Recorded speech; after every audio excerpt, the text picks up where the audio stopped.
Good morning, students. I am Dr. Lalita Sukhija, Associate Professor, Department of Zoology, SPC Government College, Ajmer.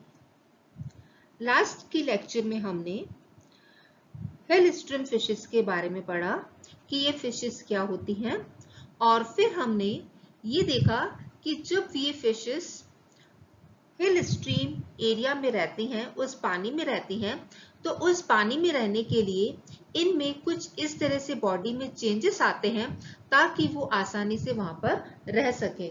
और ये जो changes होते हैं, adaptive modification in hill stream fishes, ये कई तरह के होते हैं। और लास्ट लेक्चर में हमने इन अडेप्टेशंस को देखना शुरू किया था, जिसमें हमने जो फिशेस हैं उनकी बॉडी की शेप के बारे में पढ़ा कि उनके शेप में क्या चेंजेस आते हैं, और जो उनकी साइज होती हैं वो स्मॉल साइज की होती हैं, शॉर्ट होती हैं और थिकर बॉडीज होती हैं इनकी। और साथ में फिर हमने इनके बॉडी में स्केल्स के बारे में पढ़ा कि इनकी बॉडी पर स्केल्स कम होते हैं, ज्यादातर जो स्केल्स होते हैं वो वेंट्रल साइड पर एब्सेंट होते हैं। इसी तरह से फिर हमने उनके माउथ की पोजीशन देखी और जो इनके लिप्स हैं उनके बारे में पढ़ा। साथ में हमने बार्बल्स और आइज के बारे में भी पढ़ा कि जो इनकी जो हिल स्ट्रीम में जो फिशेस रहती हैं, इनकी आइज जो होती हैं वो छोटी होती हैं। अब जो बाकी की और जो अडेप्टेशंस उन फिशेस में पाए जाते हैं वो हम आज के लेक्चर में पढ़ेंगे। नेक्स्ट अडेप्टेशन जो है, फिशेस के जो फिन्स होते हैं उनमें पाए जाते हैं। The fins in the hill stream fishes are used as organs of locomotion as well as for attachment. First, paired fins. Paired fins of the hill stream fishes show adaptive modifications to facilitate adhesion to rocks and stones. The outer rays of the fins become thick and flat and develop ridges, while the inner rays increase in number and are directed upwards. इनमें जो paired fins होते हैं उनकी जो raise होती है उनमें modification हो जाता है। जो आउटर रेज होती हैं, ये आउटर रेज थिक और फ्लैट हो जाती हैं, जो कि एडिशन में हेल्प करती हैं। और साथ में जो इनर रेज होती हैं, these are directed upwards against the side of the body and are kept in motion. जब ये मोशन में रहती हैं इनर रेज, तो ये एक तरह से रेस्पिरेशन में हेल्प करती हैं।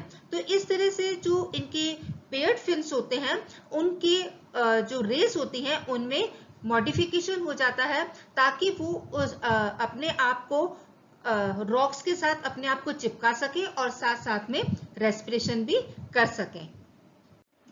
Next is caudal fin and caudal peduncle. Hill stream fishes usually possesses a long, narrow, muscular band-shaped caudal peduncle. ये जो कॉर्डल पेडंकल होता है, ये ज्यादातर उन फिशेस में पाया जाता है जो कि हाई एल्टीट्यूड पर रहती हैं और जहां पर जो पानी का बहाव होता है वो बहुत ज्यादा तेज होता है। ज्यादातर जो ये स्पीसीज जो फिशेस की स्पीसीज होती हैं, उनमें ज्यादातर फिशेस में जो कॉर्डल फिन प्रेजेंट होता है उसमें लोअर लोब अपर लोब की बजाय ज्यादा लंबा होता है। Next is pectoral and pelvic girdles. The shape of the girdle is also modified due to the horizontal position of the fins. Keel-like ridges are present on the ventral surface of the interclavicular bone to provide surface for the attachment to their muscles. इनमें जो adductor और abductor muscles होती हैं, ये अच्छी तरह से develop हुई हुई होती हैं, और इसके अलावा इन मसल्स के अलावा इन फिशेस में 4 मसल्स और डेवलप होती हैं। इन हिल स्ट्रीम फिशेस के जो पेल्विक फिन्स होती हैं उनमें स्पेशल मसल्स और पाई जाती, अडक्टर और अबडक्टर मसल्स के अलावा स्पेशल मसल्स भी पाई जाती हैं। और ये जो स्पेशल मसल्स होती हैं ये इन फिशेस को, जब ये रेस्टिंग स्टेज पर होती हैं तो ये इन फिशेस को रॉक्स के साथ अटैच करने में अच्छी तरह से रॉक्स के साथ क्लोजली प्रेस्ड करके रखती हैं ताकि वो उस वहां पर आसानी से अच्छे से चिपकी हुई रहे। This special muscle keeps the fin closely pressed against the rocks in resting position of the fish. Next is air bladder. ऐसे फिशेस जो कि हिल स्ट्रीम में रहती हैं उनको एयर ब्लैडर की जरूरत नहीं होती है। इसमें जो एयर ब्लैडर होता है वो रिड्यूस्ड या डीजनरेट फॉर्म में होता है। The bladder, if present, is enclosed in a thin bony capsule. Next is breathing apparatus.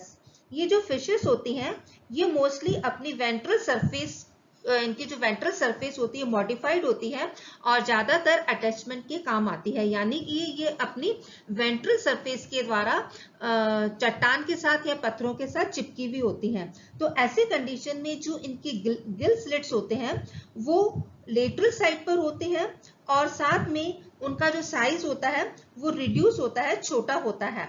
Gill slits are reduce in size and are present along the sides of the body. साथ में जो branchial chambers होते हैं वो भी उनका size भी छोटा होता है और जो अंदर पानी जाने के लिए पैसेज होता है इस तरह से वो पैसेज भी उसका पैसेज का जो साइज है वो भी रिड्यूस हो जाता है। तो ऐसी कंडीशन में जो फिशेस होती हैं उनके लिए रेस्पिरेशन में डिफिकल्टीज होती हैं, जो कि स्टोन्स के साथ चिपकी हुई रहती हैं या रॉक्स के साथ चिपकी हुई रहती हैं और चिपकते भी जब अपना वो एल्गी को अपने भोजन के रूप में लेती हैं तो ऐसी कंडीशन में जो ये हिल स्ट्रीम की फिशेस होती हैं उनको रेस्पिरेशन में कई तरह की डिफिकल्टीज आती हैं और इन डिफिकल्टीज को दूर करने के लिए इन फिशेस में कुछ अडेप्टेशंस पाए जाते हैं। First, water in the hills is well oxygenated. ये तो हमने पढ़ा ही था कि यहाँ पे जो पानी होता है उसमें अच्छी ऑक्सीजन की जो क्वांटिटी होती है वो अच्छी होती है। Second, as the gill openings are small, the fish is able to retain water in the branchial chamber for a longer time. ये अपने branchial chamber में लंबे टाइम तक पानी को रखे हुए होती हैं। Next, third, the inner rays of the pectoral fins are kept in constant motion and help in respiration by forcing the water in and out of the gill openings. These themselves serve for oxygenation being supplied by numerous capillaries.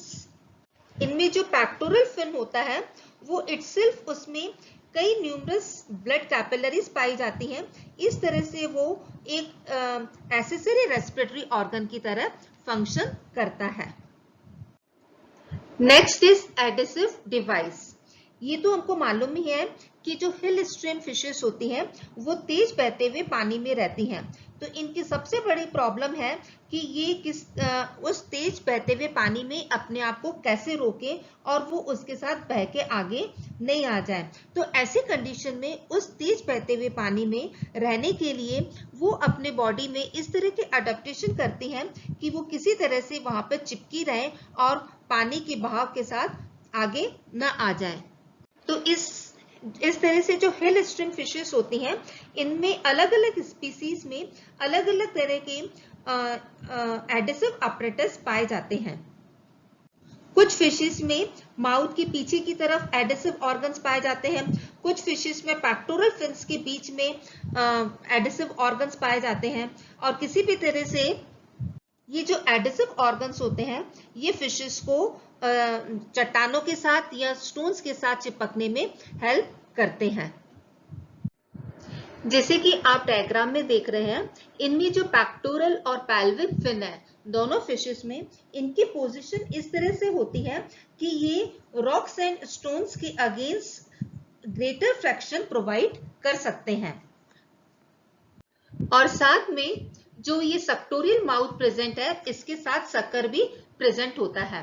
तो इस तरह से इनमें pectoral fins में, pelvic fins में, यहाँ जो इनका माउथ है उनमें इस तरह के अडेप्टेशंस प्रेजेंट होते हैं कि ये अपने आप को हिल स्ट्रीम एरिया में अपने आप को फिट महसूस कर सकते हैं, या इनकी बॉडी में इस तरह से मॉडिफिकेशंस हो जाते हैं कि वो उस एरिया में रह सकते, फिशेस जो है वहां पे रह सकती हैं।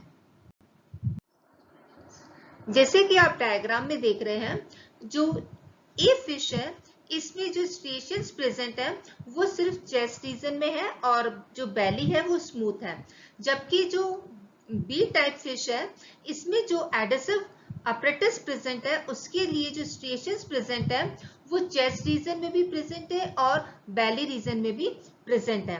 इस तरह से अलग अलग फिशेस में अलग अलग तरह से एडेसिव अपरेटस प्रेजेंट होते हैं।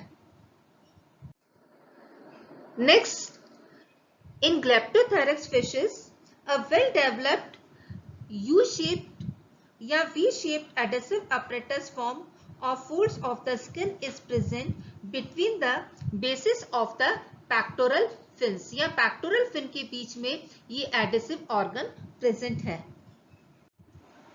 कुछ फिशेस में जो adhesive organs होते हैं वो माउथ के पीछे डिस्क के फॉर्म में प्रेजेंट होते हैं।